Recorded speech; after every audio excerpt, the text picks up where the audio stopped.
Seriously Sinister discusses true petty crimes that may be disturbing to some. Or it could be easy listening to all of you psychopaths out there. Names and places have been changed to protect the hosts legally.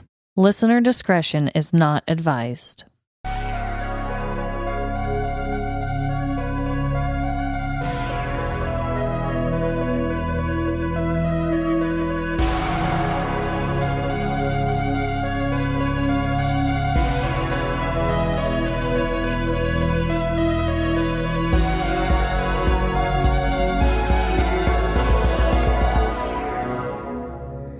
Seriously Sinister. Welcome to Seriously Sinister, when she comes over for Netflix and chill, but you find out she's not caught up with you on Stranger Things. This is Trevin. And I'm Amanda. I would definitely be that girl because I have yet to start Stranger Things. I know you've told me repeatedly to watch it. Oh, this new season is amazing. I saw you put that out on social media the other day. I need to watch it. It just needed to be said. This season is so good and just so epic and exciting. And this fourth season, they took 2.5 to 3 years to get done because the pandemic got in the way. And I think Netflix has kind of ruined TV in a way because they give you everything up front, you binge it, and then you don't care as much about it. But I do also believe that waiting weekly for things kind of sucks. Yeah. So what they did is they released 7 episodes, then they gave you a month to wait, and then on July 1st, they're going to release the last 2 episodes, which the final episode is actually 2.5 hours long. Oh, snap! That's almost a damn Lord of the Rings movie. Whoa, that's a long episode. Yeah, so it's one of those things where it still builds the anticipation, still makes you care about it. It's still an event. Yeah. But it's also not drawn out for a month and a half of episodes, which is cool. Dang, so I think that was very smart. Hulu's been doing the thing where you have to wait weekly for things. I've been watching the new Till Swan docuseries. We've talked about her a long time ago. I think you were back in Crazy your rental cult woman? house. Yes. Okay. She's a modern day cult leader. Mm-hmm. Anyway, I've been really into that on Hulu, but you have to wait for it every week. And I'm I just want to see it all. I need to start that then because I never looked her up after you talked about her. Oh my God, please look her up. She's fascinating as hell. But anyway, Trevin. Yes.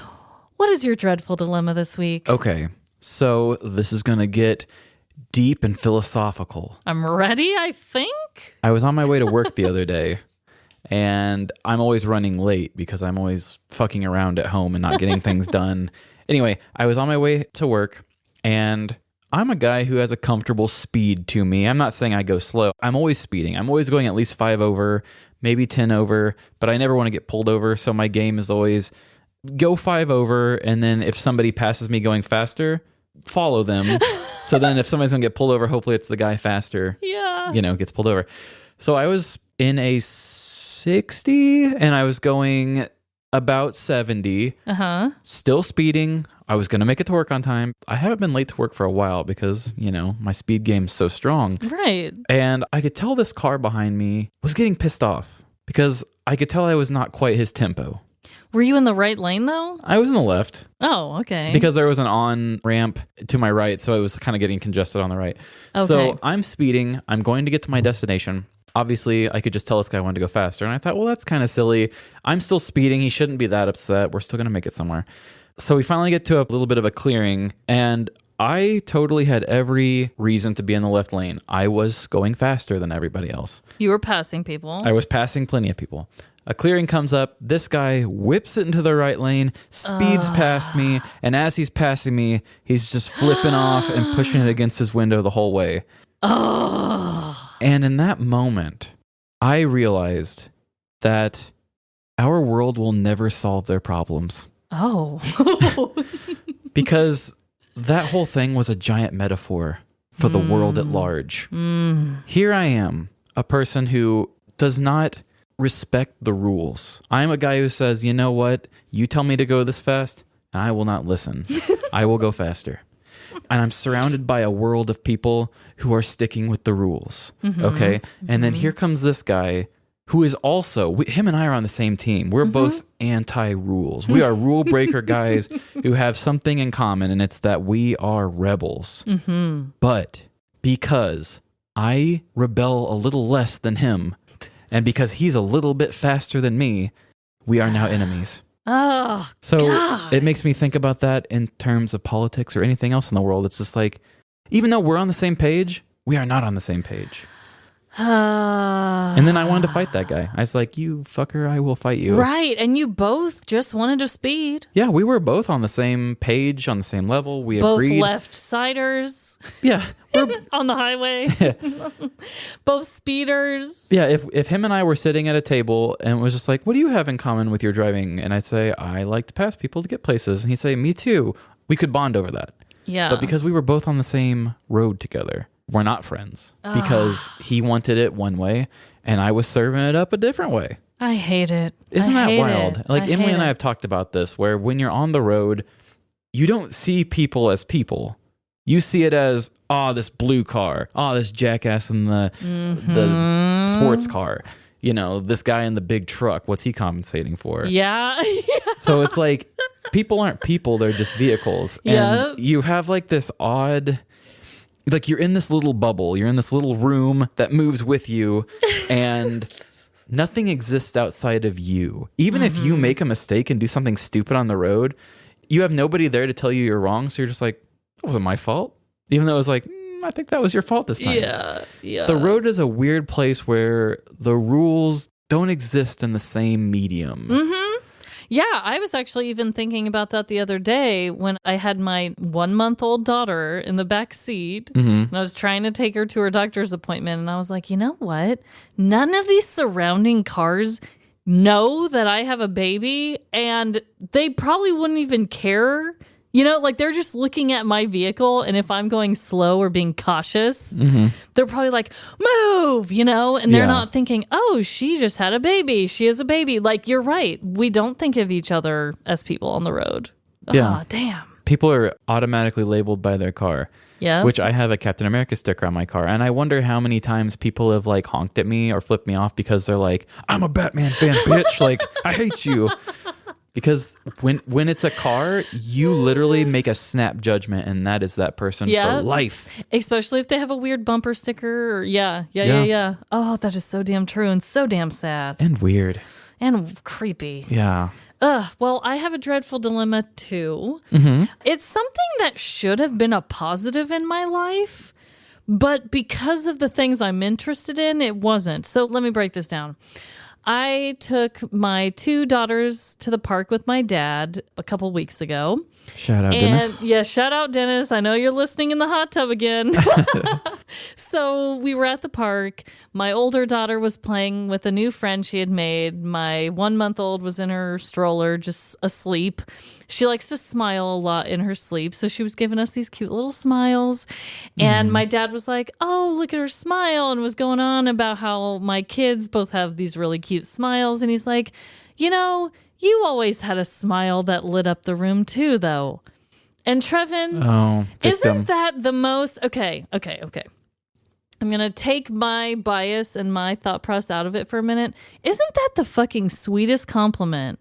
Oh, yeah. That you can receive, right? Like a normal, quote unquote, person would probably be like, oh, goddamn, my dad loves me and he loves my smile, right? Like these are all the things I should have been thinking. But because of me and my true crime obsession, I immediately, Trevin, when he said that compliment to me, I was like, no, I'm going to get murdered. I have the makings of the perfect victim. Dude, because... Every time there is a tragic tale, they're always like, her smile could light up the room as she walked in and she brightened everyone's day or blah, blah. And so I immediately took this as this horrible thing and I couldn't even let it go. I couldn't focus on the niceness of it. And I was like, Dad, now I'm afraid I'm going to get murdered. And he was just like... He was just like, what the hell? Dad, you just handed me a death sentence. Yeah. And he was like, well, then your smile doesn't light up the room. How about that? And I was like, okay. Yeah. Okay. You eclipse the sun with that thing. Isn't that horrible? Yeah. It's definitely one of those things where it's become a trope and a cliche where every person who dies lit up a room. I know. And I was like, God, a normal person would have just taken that compliment and been like, oh, that's so kind. But for me and other people, lots of other people that I'm sure listen to True Crime would be like, Oh, hell, don't say that. Yeah, that is a bad omen. Yeah, I wonder about that sometimes when they do those true crime things where it's kind of like when movies come out and like they have a movie trailer and it's like John from the gas station said blew his fucking mind and stuff like that. And it's like, are we just having a contest to see who can say the best things so that we can get the airtime for saying it? Like if it was me, even if it was one of my close friends, I'd be like, he's a great guy. You know, he kind of sucked at this, but he's a great guy. And they're like, well, guess what? We're not using you for the documentary. Right. I'm like, well, I'm being real. And they're like, oh, yeah? Well, Chad, who met him once, said his smile lit up the room. Exactly. And I'm like, fine, use Chad's Exactly.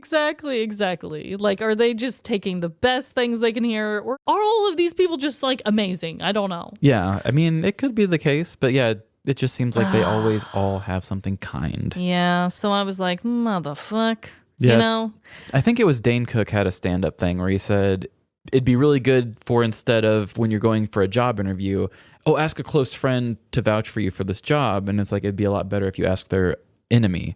So they could say, oh yeah, he'd be great if you want somebody to fuck your wife or something like that. So it would be better if somebody who in a murder documentary, like we asked his worst enemy what they thought of him, and it'd be like, I mean, he probably actually didn't deserve it. And they'd be like, oh, okay, great. Like, oh, great. Now this is in better context. I know this guy was actually probably pretty good. Yeah, yep. Oh, isn't that the truth? Mm-hmm. So this is a special episode. Amanda's been back. We got that out of the way. We're excited, and we have our first triple feature. Woohoo! We've got Taylar from the show Creeps and Crimes coming on, and of course, like most triple features, the best is for last, so stick through us and you will enjoy a story from her. Her and her co-host Morgan tell stories of either creepy stuff or crimey stuff. Taylar is the crime person. I love their show. They are great. They work well together, and I was so excited that one of them just agreed to be on here, but Taylar nailed it. I'm so glad to have her on this, and I think you guys are going to love her writing as well. And I can't wait to surprise you with how it went because it's a cool story. I cannot wait. You've been basically talking Taylar up for a while now to me. Their show seems amazing. I love their Instagram account. They sound like an amazing duo, an amazing show. Definitely give them a listen. And I cannot freaking wait to hear what you've done with Taylar's story and to hear how she wrote a story for our show. We appreciate that so much. Yeah, as I said when we had our guests on, I love it when a guest can do their homework, and Taylar handled it like a pro. She even has the dramatic voice, and just the narrative is just so chef's kiss. Oh, can't wait. Thank you so much. Definitely check out their podcast. Yes. But until then, we'll go like our normal shows, and we've got a segment for you. Yes, we're going to do Would You Rather? Would you rather? And I will go first. Okay. So I got mine from Brightful.com. Okay. And I thought this one was really good because it made me think. So, would you rather never be able to say thanks again or never be able to ask for help again? God. Whoo. That's a good one. Yeah, because if you never say thanks ever again, you are going to look like the most ungrateful asshole on the face of the earth. Right. And that would hurt me. I know you kind of are a lot like me, but I get guilty. Yeah, but if you don't ask for help, and I need help a lot, you're going to be insane because you cannot do everything on your own. Yeah. You know, maybe in the past, I would have chosen to never ask for help again. But, Trevin, this is a new leaf for me. This is a new era for me. Don't get me wrong. I would feel guilty AF not saying thanks ever again. Yeah. But I think you could find other ways to show you're grateful. I think I've come to a point in my life where I know that I need help, and I've been actually seeking that without apologies. So I'm going to have to go with never saying thanks, even though that's so rude. Yeah, I think I would be the same way too. I feel very guilty a lot, but like, especially with you, you're a new mother. You've still got a lot of stuff you want to learn from your mom. You're going to have to ask for help a lot. Yeah. And when it comes to like babysitting help or emergency type stuff. Exactly. Even if I got to a point where I was just like, okay, I can ask for help, I can't say thanks. It's just like, I acknowledge that you helped me. Exactly. And then people are like, okay, dickhead. Like, Exactly. You still look like an asshole, but at least you can get some help. yes. So yeah, we're on the same page with that. I would rather be able to ask for help, but that's just because I'm just flailing in this life, you know? I don't know what I'm doing most of the time. Yeah, do any of us? I don't know. But when we help each other, it makes it easier. That's for damn sure. Yeah, helping is what separates us from the animals or something deep like that. Insert deep comment here. Yeah, please. But yeah, no, totally. I think maybe back in the day when I was a little less healthy in my mind, maybe I would have chosen the other. But nah, I need some help, and I'm not afraid to admit it. Yeah, we all need some help in many different ways. Yeah. Ooh, that was a good one, though. Thank you. Okay, so for my would you rather, Trevin, would you rather cut off your own arm or have to host the podcast without me for another month? Okay, I'm just fucking with you. That's not my actual question. Do you think you're better than me? But I do want to hear your answer. I'm on the spot. Let's see. I think I could make another month if I had to. Fuck you. I'm just kidding. Obviously. Fuck your arm. Obviously, keep your arm, okay? No, my real question. Okay. Would you rather experience a situation like Tom Hanks in the movie Castaway or Will Smith in the movie I Am Legend? You've seen both movies? Both. Okay. So either I have a dog as a friend or a volleyball. But True. I Am Legend is more futuristic-y. It's more modern-y. Well, I guess they're both modern. What am I saying? Okay, I guess Will Smith has technology on his side because he's in a city. Finding food's probably easier. It'd be scary as hell. Oh my God. I knew you were going to do this. Overthink it? No. I'll tell you once you actually decide. I'll probably go with the I Am Legend one. See, I knew you were going to choose the opposite from me. I don't want to kill my own fish. That sounds hard. I'd Your rather own just go fish? Oh, for food. Okay. Yeah, I'd rather go break into a gas station and just keep stealing microwave bagels or something. I don't know. See, you and I, it's so funny. We have things in common, but I feel like on a lot of these would you rathers, we pick the opposite things for each other. I am 100% Tom Hanks in Castaway. Like, let me give you my reasons, okay? First of all, I Am Legend. He has to kill his own dog. That is so sad. Also, those zombie little things. They're quick. They're fast. They're not as dumb as like a traditional zombie, and they are just terrifying as hell. Yeah. Also, his family dies. I mean, there's a lot of different things. But I would pick Castaway because I love Wilson. I love the volleyball. And at least you get to like have a nice oceanfront view. Yeah, sure. You're probably starving and getting bitten by insects all the time. Lose a lot of weight. There's a lot of problems with that scenario. Don't get me wrong, but you're getting surprised with FedEx packages and you have Wilson and you have the ocean. That is true because at the end of that movie, he is able to go back to the world again. And the world still exists. His wife is still alive, except for, spoiler and sad alert, she moved on. Yeah. But still, she's alive, right? Right. With Will Smith, even if he killed all the zombies, it's still apocalypse. Right. Yikes. Yeah. There's good and bad things to both. But I told Jordan, I was like, I know he's going to pick I Am Legend just because I'm picking Castaway. Yeah, I mean, the dude got to play like golf off of the top of an airplane. And there were some cool things, and I get the food thing. But I was like, God dang it. I know he's going to find a way to make I Am Legend sound way better. But now that I think about it, I could go off, disappear from the face of the earth for like a year and a half, come back super skinny, be able to grow a beard somehow, and then everything's fine. It might be worth it. I love it. So are we on to stories? It is time for us to tell some stories. Okay. And I'm going first this week. Awesome. This story is from the news. It deals with a topic that I think a lot more of the newer generation deals with. But I know with our most recent ventures with TikTok, it's something that we wouldn't mind having either. So buckle up and get comfortable because it's about to go down. I wish people could see me. I pretended to buckle up and I got comfortable. Yeah, she slouched. All right, and here we go. We've all got dreams. From the moments we are able to have fully fleshed out thoughts, we begin to imagine things we want for ourselves. These can be dreams as simple as moving out so you never have to eat your vegetables, or being the CEO of a large company that treats its workers like cattle. Growing up in the 90s, I was presented with the same list of cookie-cutter dreams to choose from. An adult would always act interested in what my young, dumb child brain had to say, and would ask, "What do you want to be when you grow up?" If I would show any sign of hesitation, they would begin to start rattling off suggestions. Firefighter? Police officer? Doctor? We have to amputate. Astronaut?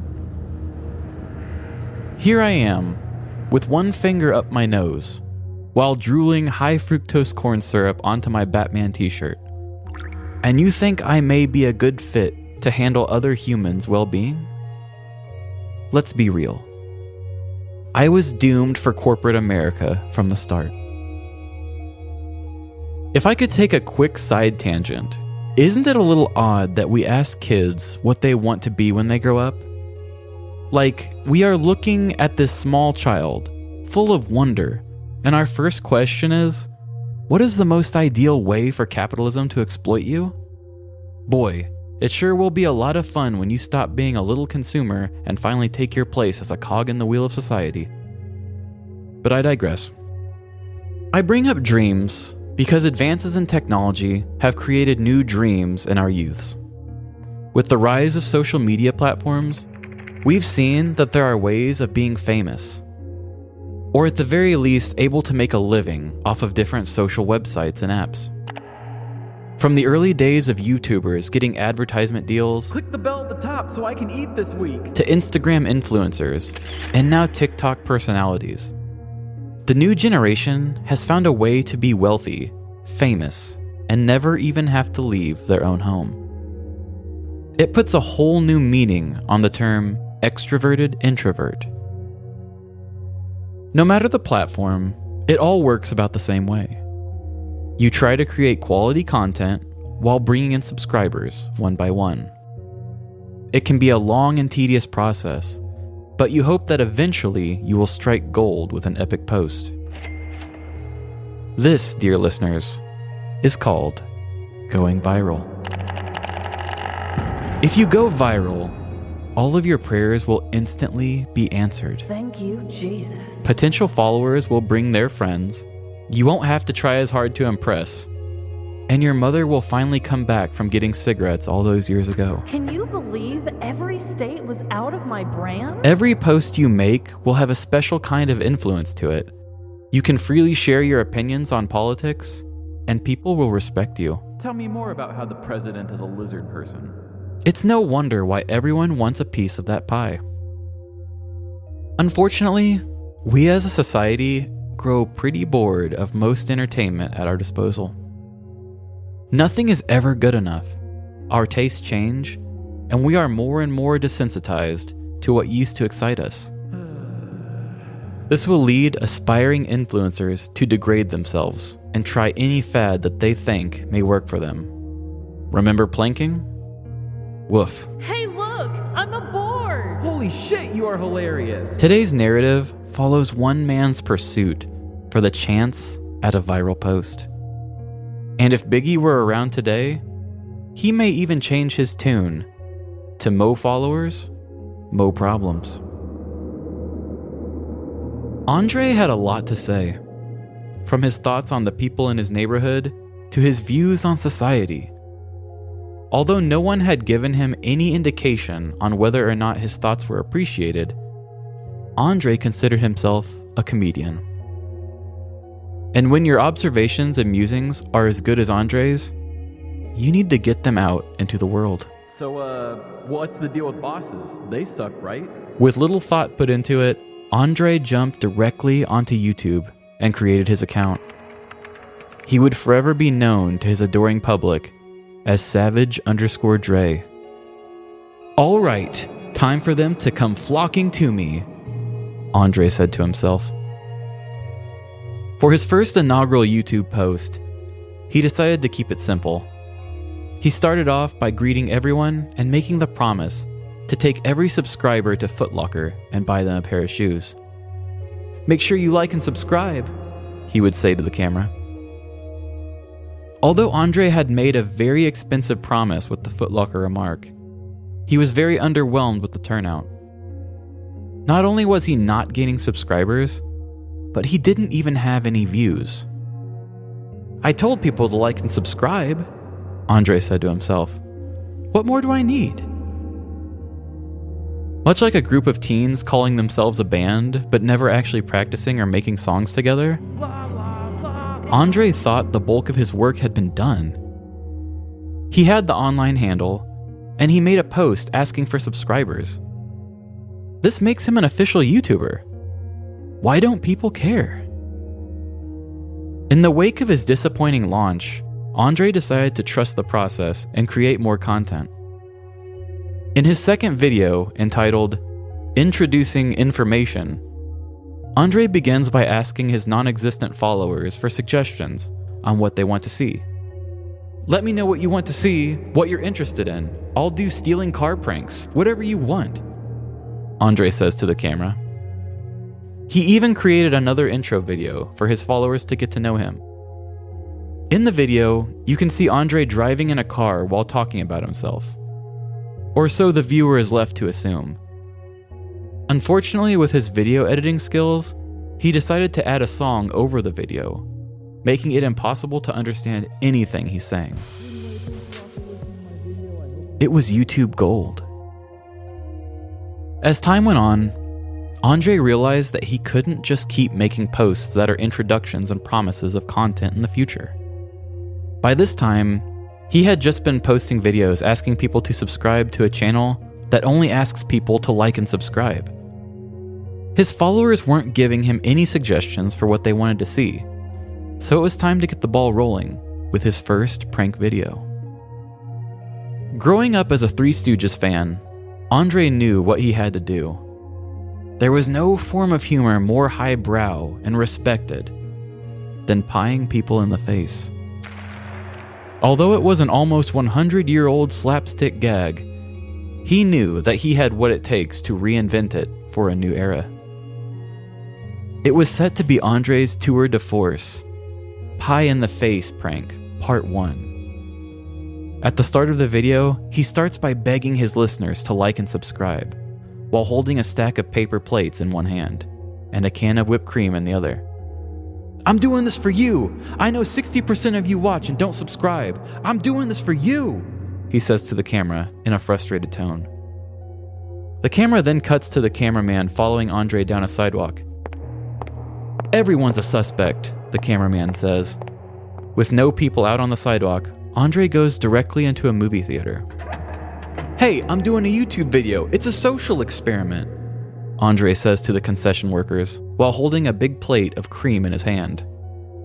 When asked what kind of social experiment, he went on to explain, "I give people something to laugh about. I'm a comedian." Confused on how that was a social experiment, the concession workers urged Andre not to hit anybody with a cream pie.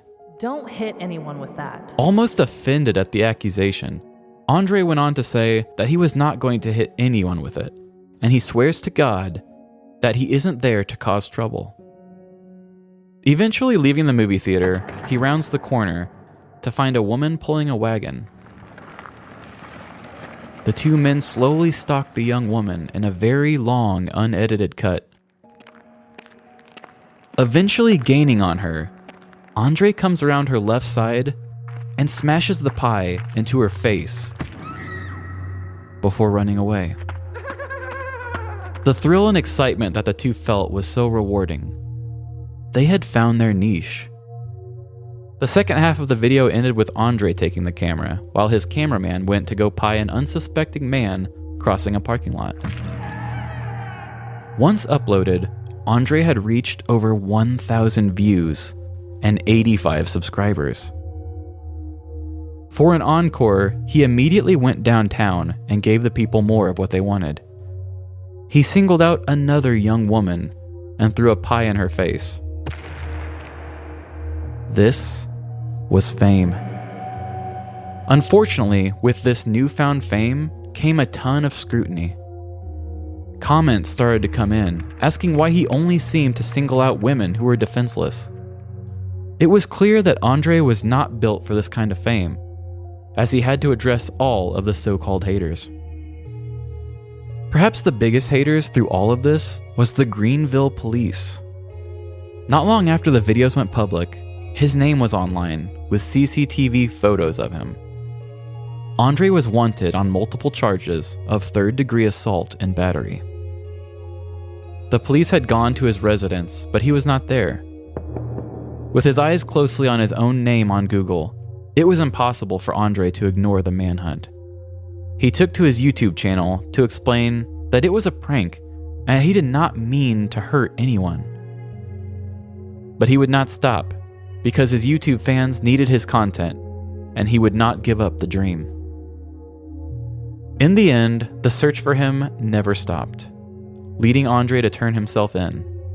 In his video, I'm turning myself in / don't forget about me and my channel, Andre goes on to explain that he needed to do the right thing so that he could get back to creating videos for everyone. Before walking into the police station, he asks everyone to stay subscribed because he will be back. The camera then cuts to him the next day, saying that he only had to stay one night in jail for his battery charges, and that he said he would be back. It seemed that he didn't realize that his first part of the video didn't already upload, causing there to be no actual gap in his content. At the time of writing this story, Andre's channel is just 1 month old, and he is 2 subscribers away from 300. At least for now, it seems that he has learned his lesson on making unsuspecting strangers his victims. In his newest videos, he can be seen throwing a pie in his friend's face and threatening to taser his girlfriend and friend while sitting in a truck. The video is entitled, "Taser Prank on Girlfriend and Friend." But although it's labeled a prank, I can assure you that neither of them get tasered. It seems that when in a position where he may have to answer for his actions, Andre does not go forward with his vile acts. Who knows what may come from Andre and his Savage Dre YouTube channel in the future. As far as content creators go, his channel is still in its infancy, leaving plenty of room for things to escalate. But with this incredibly low quality of content, you can bet that I won't be subscribing to see what happens next.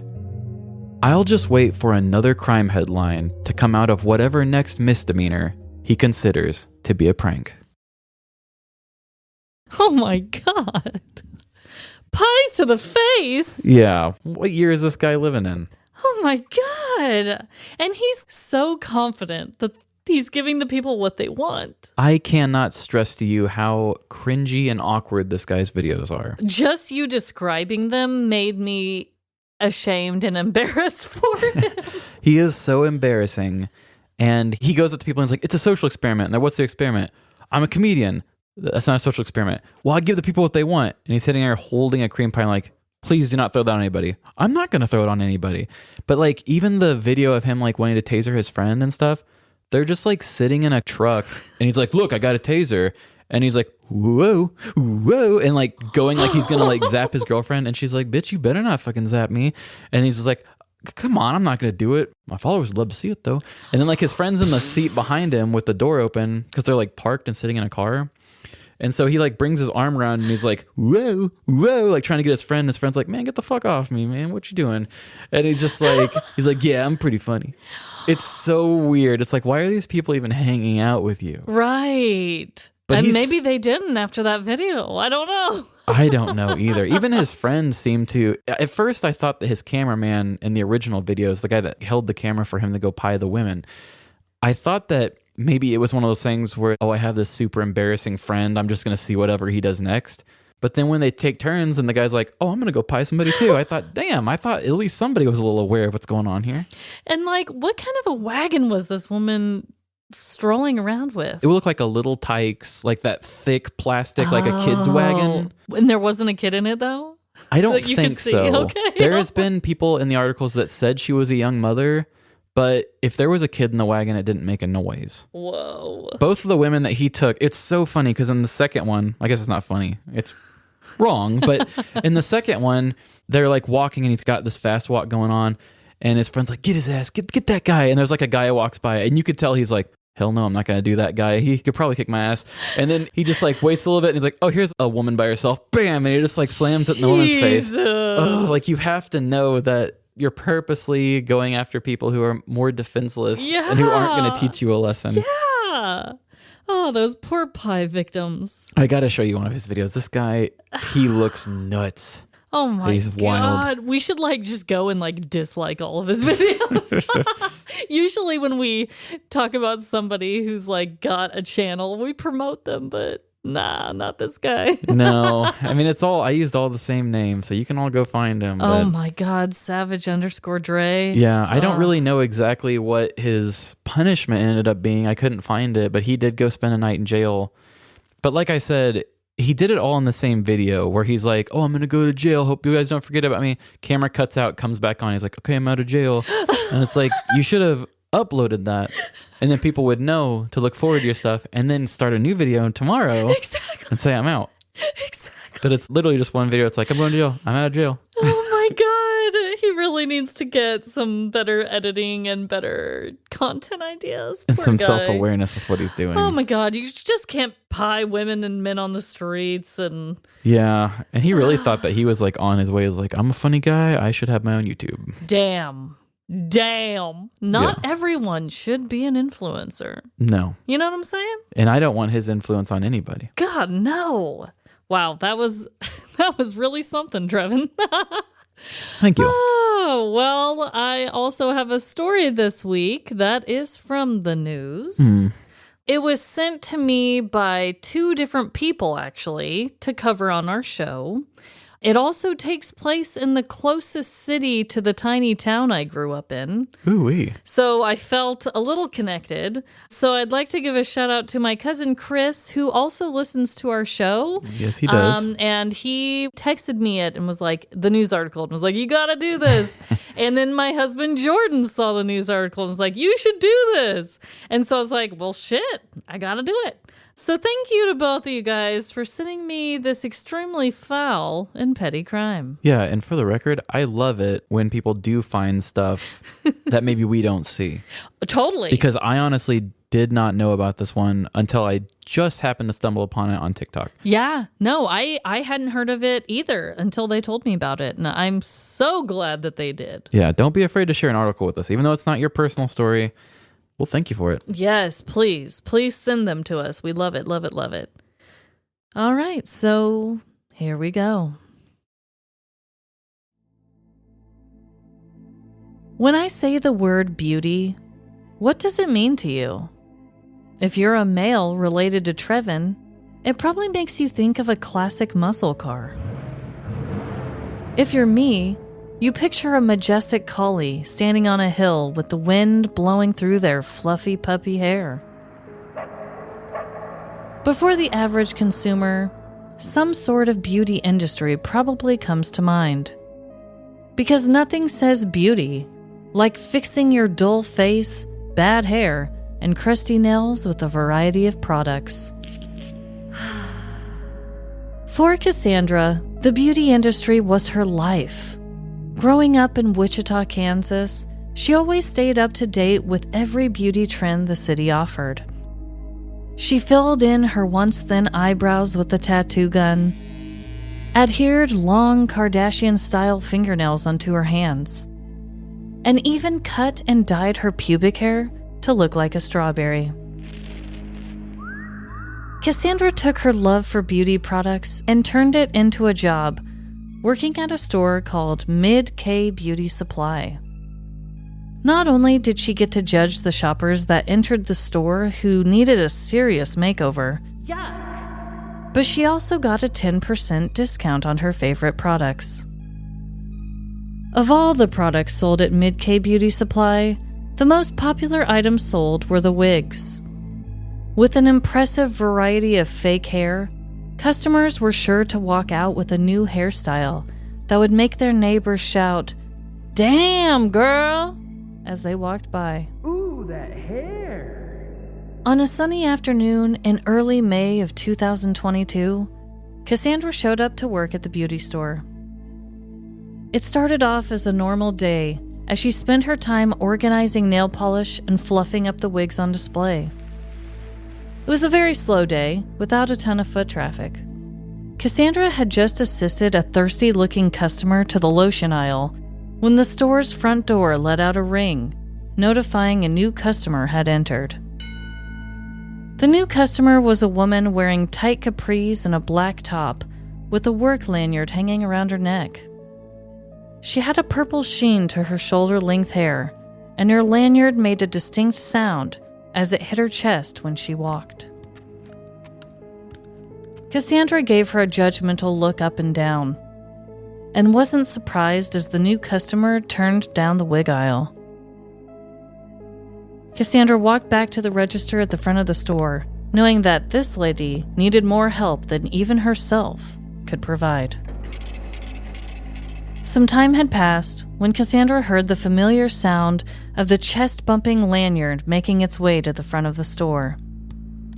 The only difference this time was that the sound was more rapid, as the customer walked as quickly as her flip-flops allowed.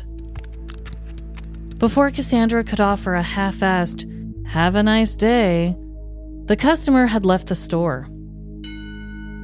As Cassandra sat at the register, mindlessly strumming her long nails on the counter, a wave of an unpleasant aroma filled her nostrils. She had emptied the trash earlier that day, and was pretty sure no customer had brought in a dead skunk, so she was confused by the rotten stench. Plugging her nose, Cassandra began her investigation. She walked up and down the store aisles, looking for anything that could have caused this atomic stink bomb to go off. As soon as she turned down the wig aisle, the smell became overpowering, and the culprit came into vision. There, sprayed all over the aisle floor and 8 display wigs, was a fresh pile of poo. Cassandra nearly died as she processed what she was seeing. She sprinted to the store's surveillance room, and the footage confirmed her suspicions. She watched in horror as the tape showed the customer with the lanyard pausing in the middle of the wig aisle. In one swift motion, the customer looked quickly side to side and pulled her tight capris down to her ankles. She then squatted down and let it rip.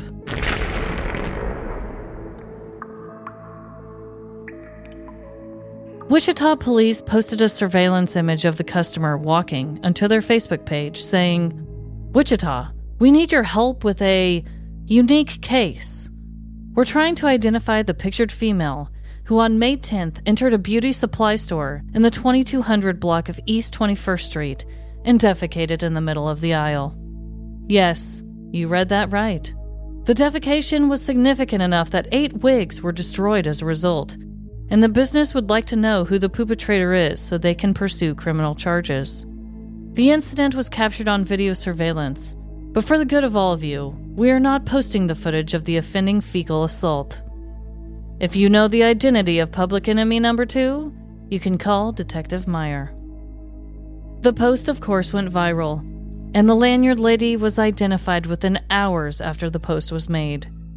However, it didn't stop people from commenting ridiculous tips, which led the police to additionally comment, "We've already confirmed that this is not Amber Heard, so please stop calling and emailing that info." Damn it! Usually I end my petty crime stories with a thoughtful and profound message for all of our listeners. But in the end, this was just a really shitty situation. So was there no information on this woman? Like who she is or what she was charged with? Or like, did she have a chance to stand up for herself and say she just had Taco Bell or something? I have yet to find any single article that has told me what she's been charged with, who she is, why she did it, because the police even said, we will be following up and asking why that this occurred. but I haven't found a damn thing on it. And that post was word for word? Word Jesus. for word. Every time. I swear police are just failed comedians. They really are. Every time they're like, oh, here's my shot. Perpetrator, subject number 2. I know. Fecal assault. I know. I was like, here we go again. Yes. We have read so many articles where they are just going for the poop jokes, but you know what, guys? They've been used before. Yeah. This isn't anything new. I mean, the thing that I find funny about this crime and just really wild, and also like, not to be overly gross, but like, how did this occur? How were 8 wigs ruined in the making of this crime? Like, that had to have been like some force. Like, maybe she sneezed in the middle of it. Like, I don't know, my dude, but the police said that it wasn't a case that she was using them as toilet paper. It was just they were affected. shotgun blast. Yes. Yes. I mean, I know it's gross, but you can't help but be gross on a story like this. I know. And I mean, I get it. This story is like right up our show's alley. I did see, they've used the poopatrator. We already have had a poopatrator. I don't mean to be like repetitive in any way. So that's why I tried to go from the vision of this made up character, Cassandra, which I had way too much fun coming up with her. Yeah, strawberry pubes. Have you ever heard of people doing that? I have. Okay, I'm like, that's a real thing. Or vajazzling. Yep, I've Yep. heard of that too. I guess I just wouldn't think to ever want to try anything even close to that. But good luck and Godspeed to those who do. Yeah. Whatever. It's fun to spruce up your do. That's a new laugh for me. Oh my God. But our stories did have the phrase going viral in both of them. That's true. So I am curious if our guest story has anything close to that at all. It'll be interesting to hear. Yes, we will have to see. But yes, so it's another poop story. I apologize, guys. This one is particularly aggressive in the aftermath. I also thought with the recent events going on that it was funny that people were saying the Amber Heard thing. I haven't really been following that trial at all, but I heard that I guess she pooped on a bed or something. Yeah. Or allegedly pooped on a bed. It may have been a dog, somebody else said. I don't know, but I guess their tips were being flooded with that comment. I could see that. It's bad timing for a poop attack. It really is. We've had poopsters in the public in our stories before, but this one seems unreasonably bold and out in the open. I mean, in the middle of a beauty aisle. Yeah, I hope she had to pay for those wigs. She must have. They said it was like over $200 of damages with the wigs. And I don't know. I don't know what she's going to be charged with. But there are pictures of the woman not squatting down, letting it go. It's just her walking around. But I wanted to make it very accurate. She really did have a lanyard around her neck, really did have a purple sheen to her hair. That really was her description. And that is the exact store in Wichita, Kansas. But I will watch, if I can find the full video, I would watch her explosion. oh my God, I just want to know. Yeah, I know. They said that they weren't going to release it, so I don't know if someone somehow got a hold of it. Listen, we rub elbows with other true crime podcasts. If they can get in with police and get information for the exclusive details for their shows about murders that affect people's feelings, I should be able to get my hands on the poop video. I know. I want it. I need to know. Obviously, it's not a pleasant thing to watch, but I'd watch it too. I just need to know. There's a couple questions. I'm just like, how? Why? 8 wigs? What? I just assumed she looked both ways. Maybe she didn't even. Imagine walking down the aisle and seeing that and be like, not the aisle I meant. Like, you just, I'm sorry, I saw you. I know. I even assumed that the store was not busy. It could have been. There are so many unanswered questions that I had to put into my story. Really, the only thing that's like a word for word truth is where it was, what she looked like in the still frame of her, and the exact post from the police and stuff like that. But I don't know. I have a lot of questions. The only thing that would have made it better is if the employee quit that day. They're like, oh, hell no. I am not cleaning that. I'm out. I know. There were a couple funny comments that people made on the police post as well. One person was like, oh God, I know someone's going to ask, hey, can I get a discount on those wigs? And they had like a cry laughing face and stuff. Ew, gross. Like there were some funny comments. There are just so many more. Sorry, you're surrounded by cats. Yeah, I'm getting covered for some reason. There are just so many unanswered questions I have now. Yeah. So that's my story and I'm sticking to it. That was a lovely tale of the rear end of... I don't even know. The rear end of justice. The rear end of justice. It's a small enough town. It's local enough. I think I should be able to dig this up. Oh, God. I know. But we'll see. So are we ready for our featured feature? I'm ready. I am beyond ready. All right. Well, as we said earlier in the show, Taylar from the show Creeps and Crimes has sent us the story, and I hope you all enjoy it as much as me. And we'll just take a listen to it and we'll talk about it after. Awesome. All right. Enjoy. Vacations. An extended period of leisure and recreation. Traveling. These getaways are spiritual for your Instagram feeds. But what your followers don't see are the hours before your obligatory catch flights and not feelings post. Flights can be stressful, from airport dads, TSA throwing away your toothpaste, flight delays, the awkward act of placing your carry-on in the outdated bins, kids crying, mothers with tears in their eyes, infamous seat kickers, barefoot Berthas, and of course, those who crowd the narrow walkways of the plane just moments after touchdown. Excuse me, Mr. Pushy. But how could you let these stressors get to you when you are just a baggage claim fight and overpriced Uber away from the happiest place on earth, where children roam free, strollers run you over, and grown adults wear matching outfits? The place where magic comes to life. Disneyland. The scent of popcorn and churros fill the air that you breathe. Budgets just don't exist. Time fades away with every 5-hour line you wait in. Your inner child giggles, heals, and crime does not exist. Or so they say. It was 9 a.m. on May the 4th. Star Wars t-shirts painted the chest of guests. California palm trees lined the entrance to the park that Walt Disney built with his own imagination, willpower, and questionable views.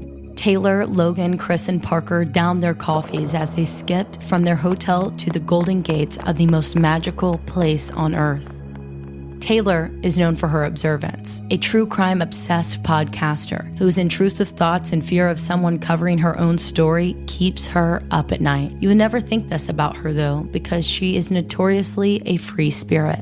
To know the real Taylar is to know how her brain works, which her husband Logan knows all too well. He is a realist, but known for his live-in the dream mentality.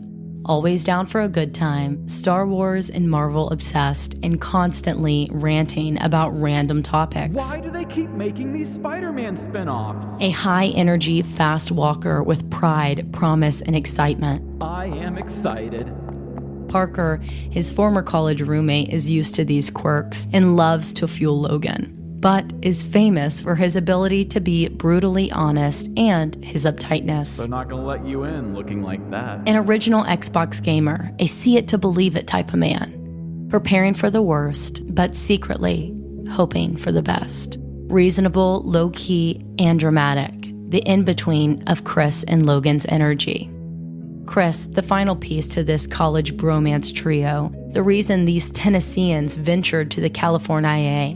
Now a Cali boy in the flesh, but he has always been a West Coaster at heart. His chill, laid-back demeanor, open arms mentality, and love for the lax life helps to keep this trio grounded. Let's just hug this one out. No dramatics, just vibes.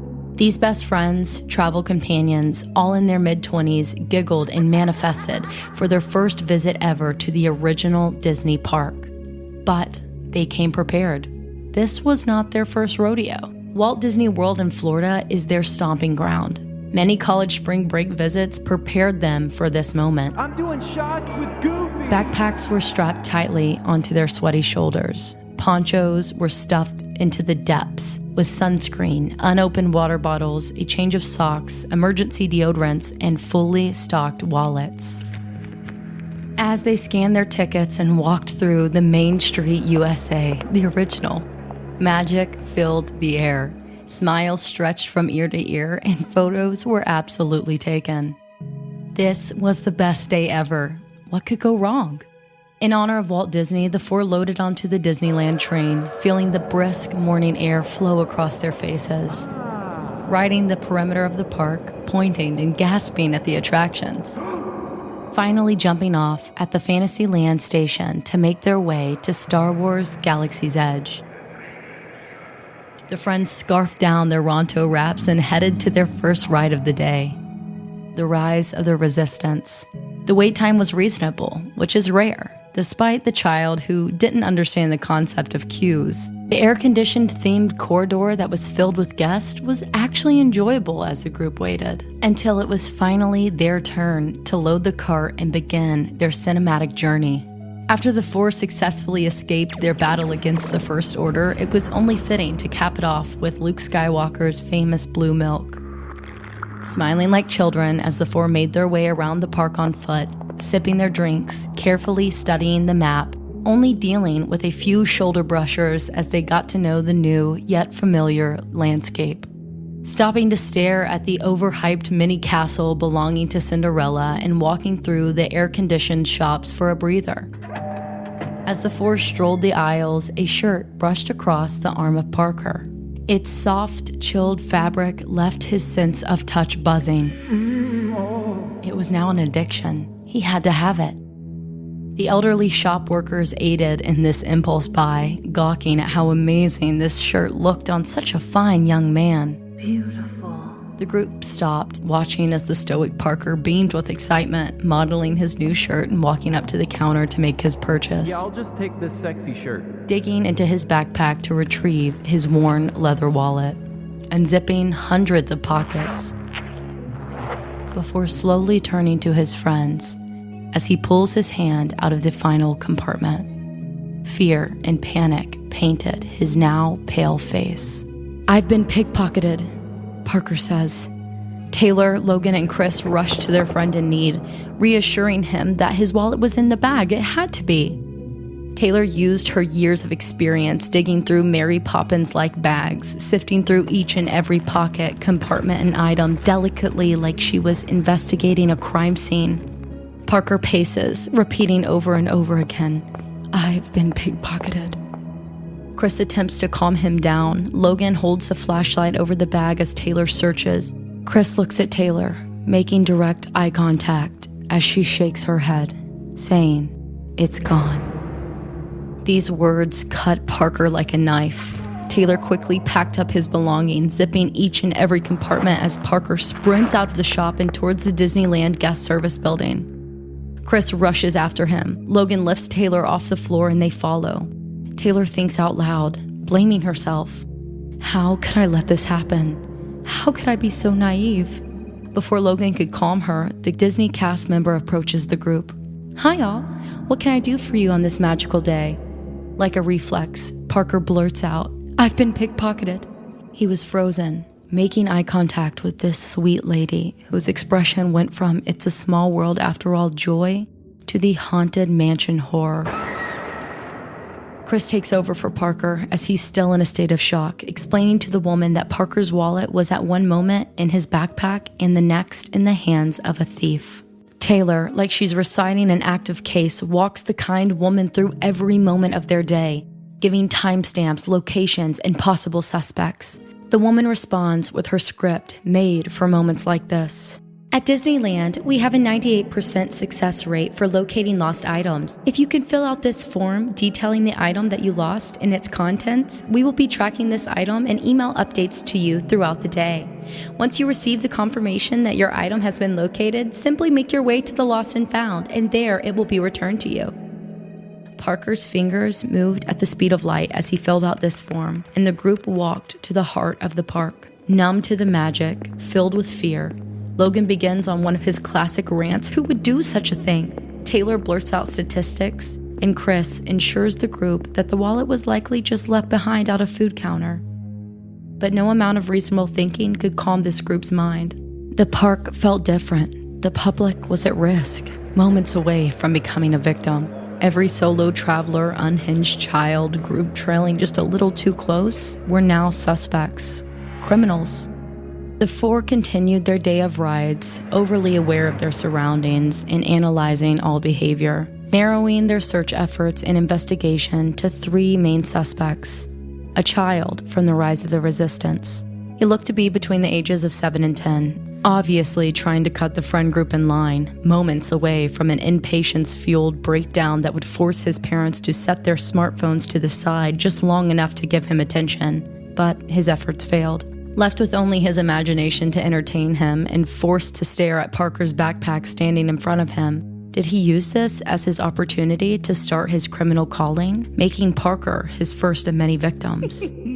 Your shit is mine. Or was this the doing of a more seasoned thief, like the Baby Yoda shirtman? Earlier that day, when the group was enjoying their leisurely stroll through the park, 2 men wearing matching Baby Yoda shirts came barreling behind the group, spilling their 10 a.m. beers as they sloshed violently in their flimsy see-through cups. These men were on a mission. Their group of matching shirts were just slipping out of their sight. There was no telling how long they had been behind the group of friends, but they eventually made themselves known. The men split up, passing our victims on either side, when one man violently shoulder-swiped Taylar, distracting the group as they turned to see if she was okay. Whoa, are you okay? Was it at this moment that the second man swiftly reached into Parker's bag, retrieving his wallet? This dangerous duo knew what they were doing. This was their line of work. They were big, burly, and perfect for the job. Or was this the doing of an unsuspecting criminal, aka the Main Street USA shop workers? 2 elderly ladies were overly helpful and kind, complimenting how the blue in Parker's eyes would match his potential new shirt. These 2 sweet grandmothers laughed at every bad joke Parker made as they walked him over to the checkout counter. Did you know that Thor's favorite rapper is MC Hammer? We're gonna rub the fuck out of him. This was their time to shine. A lifelong career, experts, as one took the register and the other stood behind the unsuspecting victim, carefully grasping his wallet. Victory. The sun began setting. The cool coastal winds swept through the park, and guests limped on their sore feet to the park's exit. Parker had come to terms with his loss, freezing all of his credit cards, feeling grateful that he had the foresight to pack his passport and extra cash for instances like this. The 4 made their way to the lost and found. Taylar sent up a prayer to the heavens, Logan rubbing her shoulders, and Chris sending great vibes towards Parker as he courageously made his way to the counter.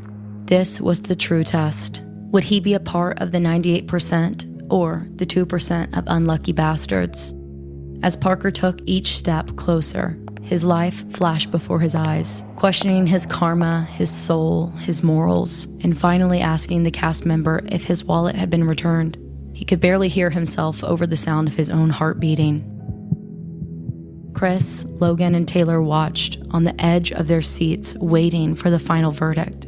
Parker slowly turned from the counter and began walking back to his friends, travel companions, and fellow victims when he raises his arm, holding in his hand the wallet. Like the final scene of The Breakfast Club, the group of 4 walked away from the Golden Gates filled with magic, success, and pride. They were the 98%. Who committed this crime remains unknown, if it even was a crime at all. Holy shit.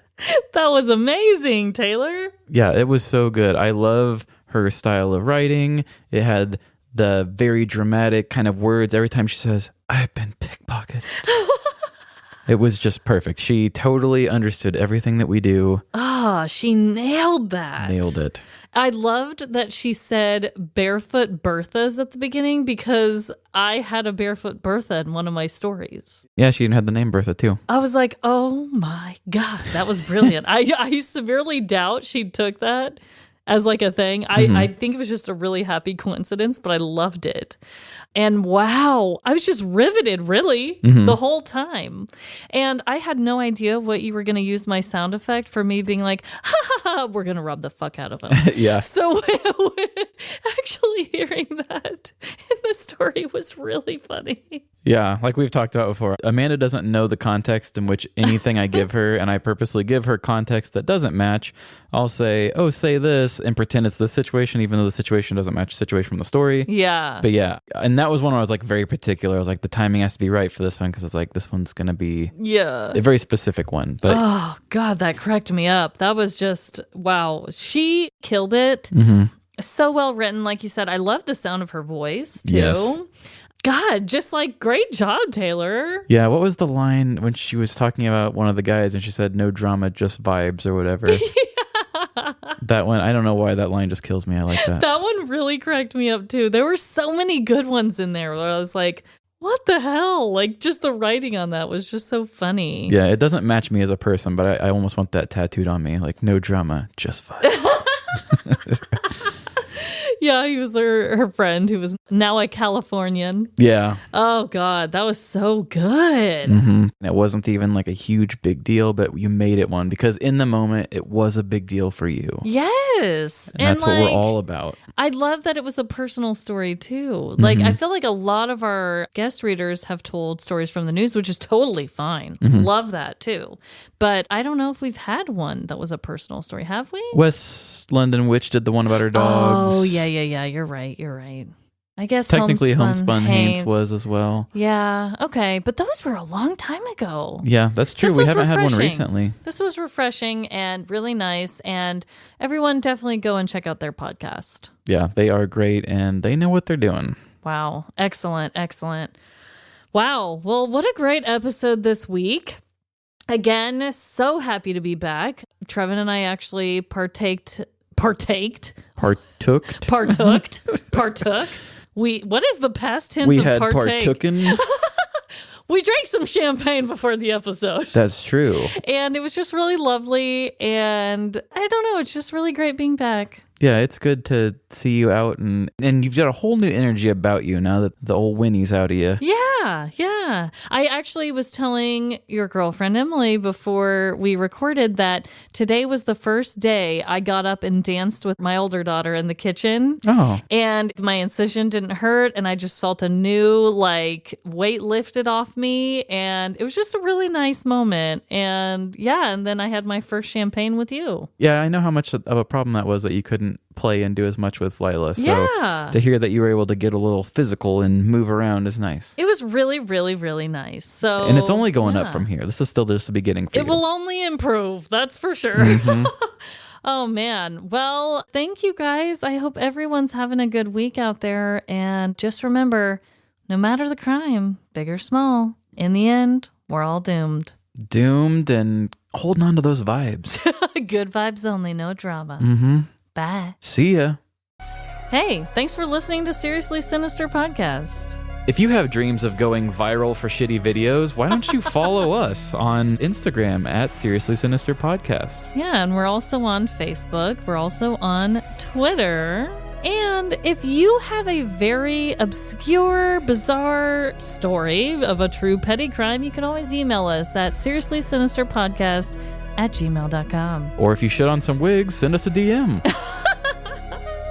If you think that our shit doesn't stink, you should leave us a 5-star review on Apple Podcasts, Spotify, or wherever you listen and they take reviews.